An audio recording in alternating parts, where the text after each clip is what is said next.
अमित, क्या बात है?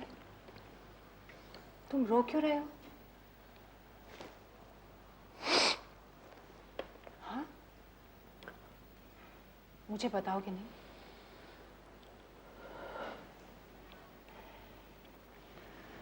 कुछ नहीं। तुम सुमन के बारे में चिंतित हो ना? उसी की वजह से तुम्हारी आंखें भर आई।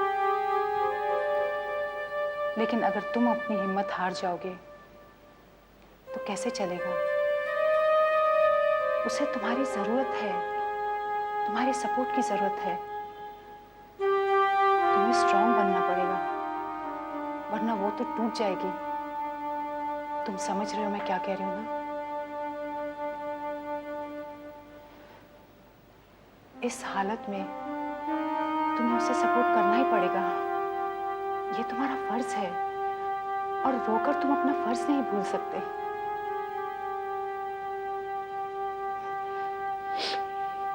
मैं जानती हूँ तुम इस वक्त बहुत परेशान हो। मैं तुम्हारा दुख भी समझती हूँ। तुम समझते होगे मैं हमेशा सुमन के बारे में सोचती हूँ, लेकिन मैं चाहती हूँ तुम दोनों खुश रहो। तुम दोनों को अपनी जिंदगी खुद जीनी है। मैं तो सिर्फ सलाह दे सकती हूँ। You two have to decide what is good for you.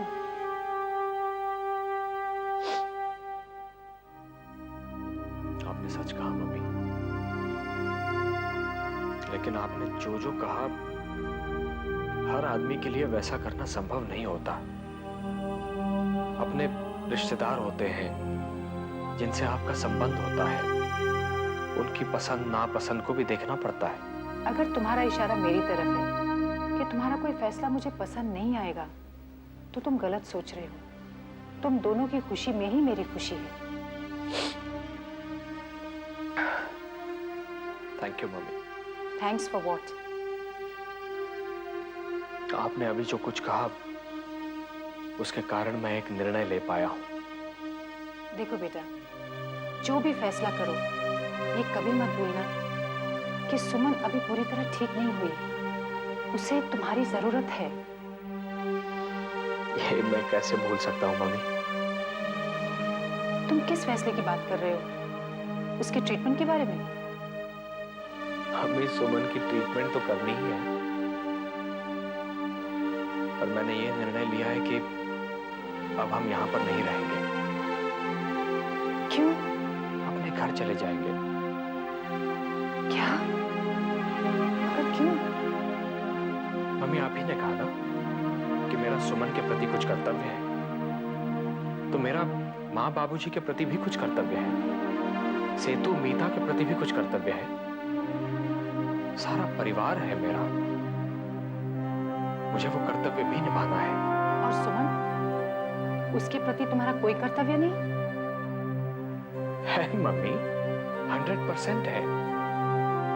पर आप ही सोचिए, वहां माँ बाबूजी क्या सोच रहे होंगे? उनका बेटा झगड़ा करके चला गया है और अलग रह रहा है ससुराल में घर जमाई बनकर। उन्हें अच्छा नहीं लग रहा होगा मम्मी, उन्हें अच्छा नहीं लग रहा होगा। इतनी सी बात के लिए तुम घर जाना चाहते हो? सुमन को फिर से उस माहौल में कैद कर देना चाहते हो? अगर यही एक कारण है तो उसके और भी सॉल्यूशंस हैं। तुम यहाँ मत रहो, दूसरा घर लेके वहां रह लो। अरे अपनी ट्रांसफर करा के किसी और शहर में रह लो, नई जिंदगी शुरू करो। अमित, कर सकता हूँ, ये सब करवा सकता हूँ मैं मम्मी, लेकिन मैं यहां से सीधे ट्रांसफर लेकर कहीं और चला जाऊंगा तो उन्हें अच्छा नहीं लगेगा। मम्मी, मैं जो भी निर्णय लूंगा अपने परिवार के बीच में रहकर लूंगा, उनके साथ ये निर्णय लूंगा। गायत्री, गायत्री, अरे दरवाजा खोलो भाई। गायत्री, ये क्या लगा रखा है तुमने? गायत्री, क्या?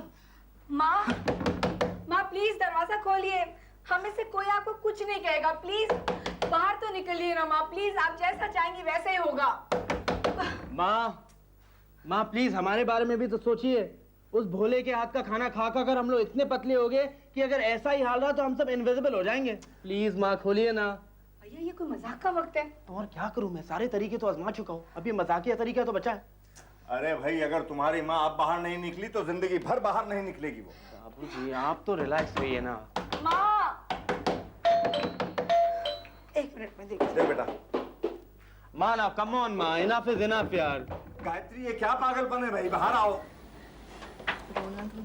I don't like it. अरे भैया भाभी, आप लोग आ गए। बाबूजी, बाबूजी, बाबूजी देखिए भैया भाभी वापस आ गए हैं। जल्दी आइए ना।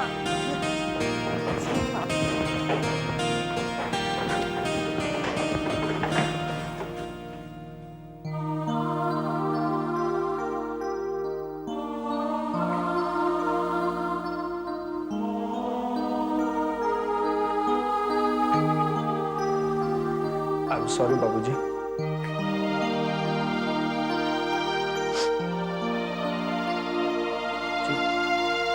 सुबह का भूला शाम को घर लौट आया है।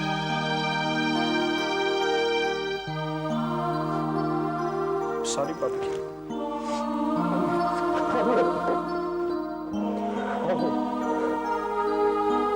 I'm sorry.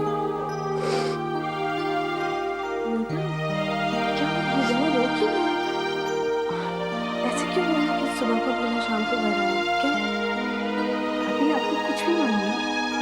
क्या अमित भैया का माँ से झगड़ा हुआ था, जिसके बाद वो आपको लेकर ये घर छोड़कर चले गए थे। अमित, ये तो क्या कह रही है? हम ये घर छोड़कर चले गए थे, तुमने मुझे बताया क्यों नहीं? जो हो गया सो हो गया बेटी। अब तो किसी तरह से गायत्री को कमरे से बाहर निकालना है। बाबूजी अब आप चिंता मत कीजिए, भैया आ गए, माँ जरूर मान जाएगी। माँ कमरे में बंद है? भैया जब से आप गए माँ ने अपने आप को कमरे में बंद कर रखा है। हमारे बहुत समझाने पर भी वो बाहर नहीं आ रही। लेकिन क्यों? अमित भैया और माँ का झगड़ा हो गया था, जिसके बाद वे घर छोड़कर चले गए। उसके बाद से माँ ने खाना पीना बंद कर दिया। आई एम श्योर अमित ने मेरी वजह से ही माँ जी से झगड़ा किया होगा। मैं जाकर मनाती हूँ। नहीं सुमन, झगड़ा मैंने किया है, गलती मुझसे हुई है। मैं माँ को मनाता हूँ।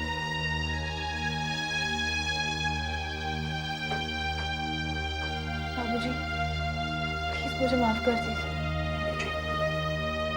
चलो आओ आओ।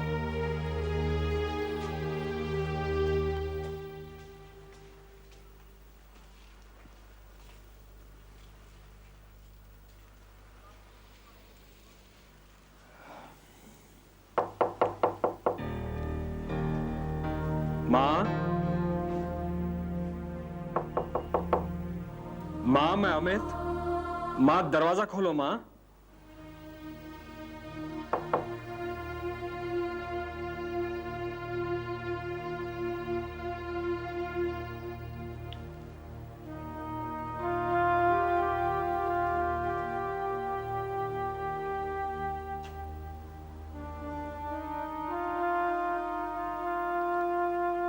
माँ,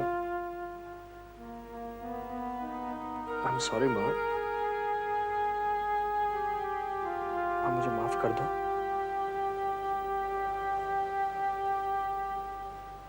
मैं कौन होती माफ करने वाली? क्या लगती हो तेरी? तू बड़ा हो गया है, तुझे माँ के आंचल की जरूरत नहीं। उसकी बातों का तुझे बुरा लगता है, गुस्सा आता है। घर छोड़कर, माँ को छोड़कर चला जाता, फिर वापस क्यों आया? जा, चला जा। अगर तू मेरे बिना रह सकता है,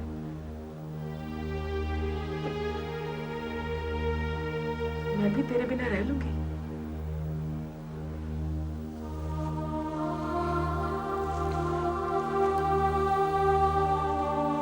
माँ, नहीं रह सकता तुम्हारे बिना माँ। हम तुम्हारे बिना नहीं रह सकता। मुझे माफ कर दो प्लीज। मुझे माफ कर दो प्लीज, मुझे माफ कर दो प्लीज, मुझे माफ कर दो। मैं नहीं रह सकता माँ, सॉरी सॉरी।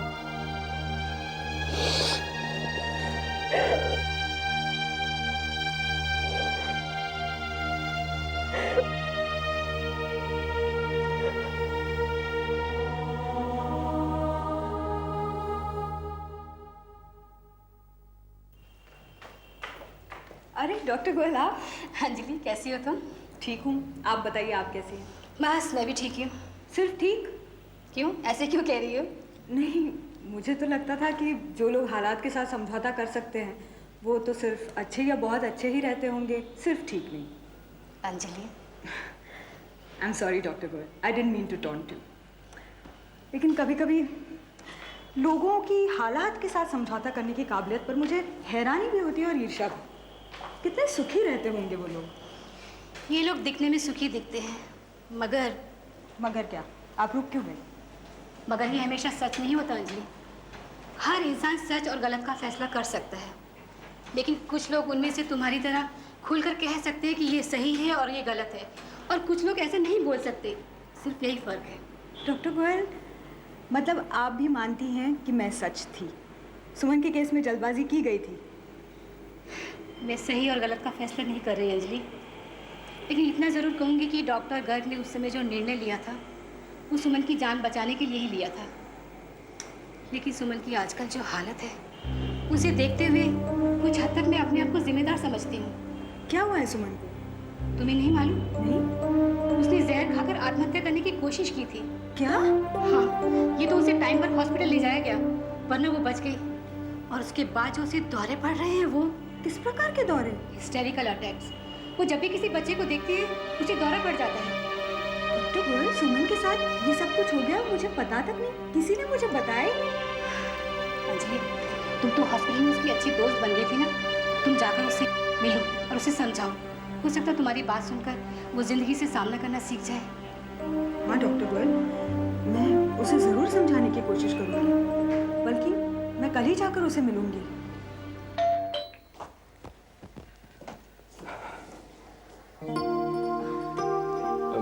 डॉक्टर अंजलि।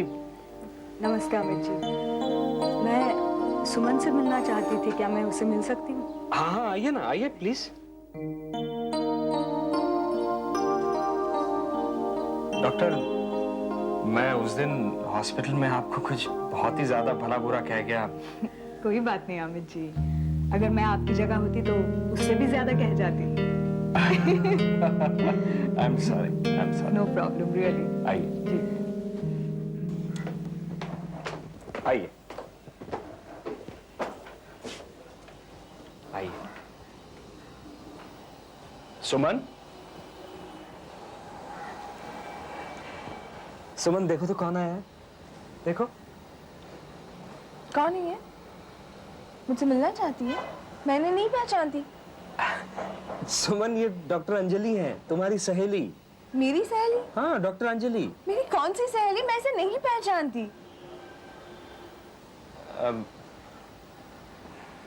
ठीक है, अब जा भी रही हो। अब मैंने कह दिया तो क्या हुआ? इतने दिनों के बाद मिलने आई हो तो रूठ भी नहीं सकती क्या?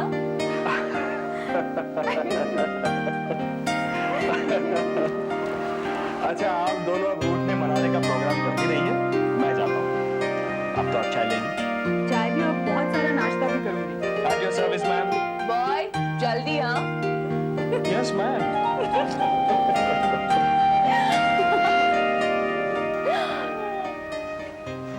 कैसी हो अंजलि? मैं बिल्कुल भी अच्छी नहीं हूँ। ये सब क्या हो गया सुमन? तुम इतनी पढ़ी लिखी समझदार हो और फिर भी तुमने ऐसा कदम उठाया, क्यों? जवाब दो। अंजलि, पढ़ी लिखी और समझदार हो जाने से क्या इंसान की भावनाएं मर जाती है? उसकी कोई फीलिंग्स नहीं रहती, इच्छाएं नहीं होती। मतलब मतलब अगर मैं पढ़ी लिखी हूँ तो इसका मतलब ये तो नहीं है अंजलि कि मेरी भावनाएं, मेरी इच्छाएं उन आम औरतों से अलग है जो पढ़ी लिखी नहीं है।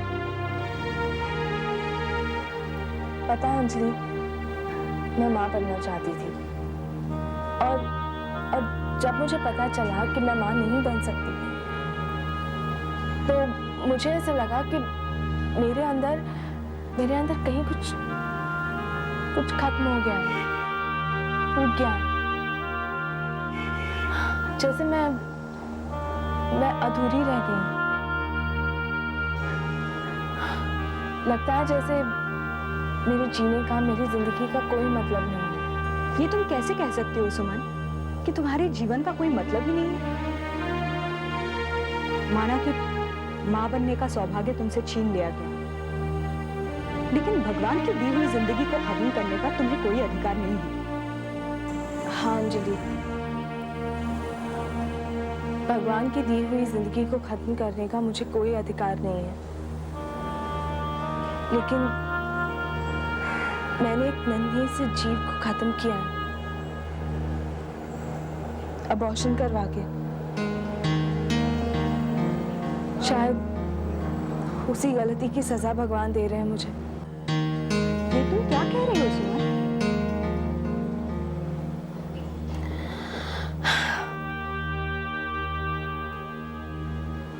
पता है अंजलि, अगर वो होता ना तो देखो बिल्कुल इतना होता।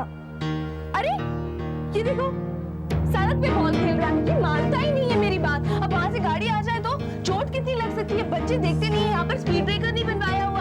अरे बॉल खेलना छोड़ो, अंदर आ जाओ पहले, बाद में बॉल खेल लेना। अरे सुनता ही नहीं अंजलि। अब अगर अंदर आ जाएगा तो कहेगा अभी 2 मिनट में नूडल्स बना दो। अब खाएगा तो इतने से हम दोनों को बातें भी नहीं करने देंगे। उसको सिर्फ बोल देना कि वो अंदर आ जाए। बोल दूंगी, अरे तुम बैठ जाओ, वहाँ पे गटर भी खुले हुए हैं। अब बारिश की वजह से बता। अरे तुम ले जाओ। तुम पहले उसको बुलाओ ना। अमित को बुलाना, अमित को बोलना। अमित जी वहाँ पे गटर, अमित जी तुम अमित को बुलाओ, वहाँ से मिलने मत देना। देखो तुम यहाँ देखिए ना, वो ना गटर के पास खेल रहा है, बॉल लेके खेल रहा है। सुमन, वो अंदर गिर जाएगा तो सुमन कुछ नहीं होगा। सुमन कुछ नहीं होगा। कुछ कैसे नहीं? अरे ये देखो, ये कह रहे कुछ नहीं होगा। ओके अरे मैं उसको देखता हूँ, तुम लेट जाओ। तुम मेरी तरफ छोड़ो ना। अभी तुम जाकर देखो, तुम किसी मैं जाऊंगा, तुम पहले ले जाओ। हाँ, नीतू फोन का कहीं गिर गया तो गॉड कोई ध्यान नहीं है। तुम मैं कर रहा हूँ। बोलो कि अंजलि कहाँ जा रही है? तुम ये दवाई अंजलि? खाओ। हाँ? अंजलि कहीं नहीं जा रही है, तुम पहले ये दवाई खाओ। दवाई खा, तुम मेरा ख्याल छोड़ो ना, मुन्ने को दूध दे दो। उसे भूख मैं लगी है। जाऊंगा, तुम पहले दवाई खाओ। स्कूल से आए हो। हेलो डॉक्टर पटनायक, मैं डॉक्टर अंजलि बोल रही हूँ। जी मैं ठीक हूँ सर। डॉक्टर मेरी एक पेशेंट है Suman Mathur, she showing symptoms of hysteria. हमें जल्द से जल्द अपॉइंटमेंट चाहिए डॉक्टर। तो मुझे छोड़ो ना प्लीज, तुम जाओ। मैं मुन्ने को देखने जा रहा हूँ। ओके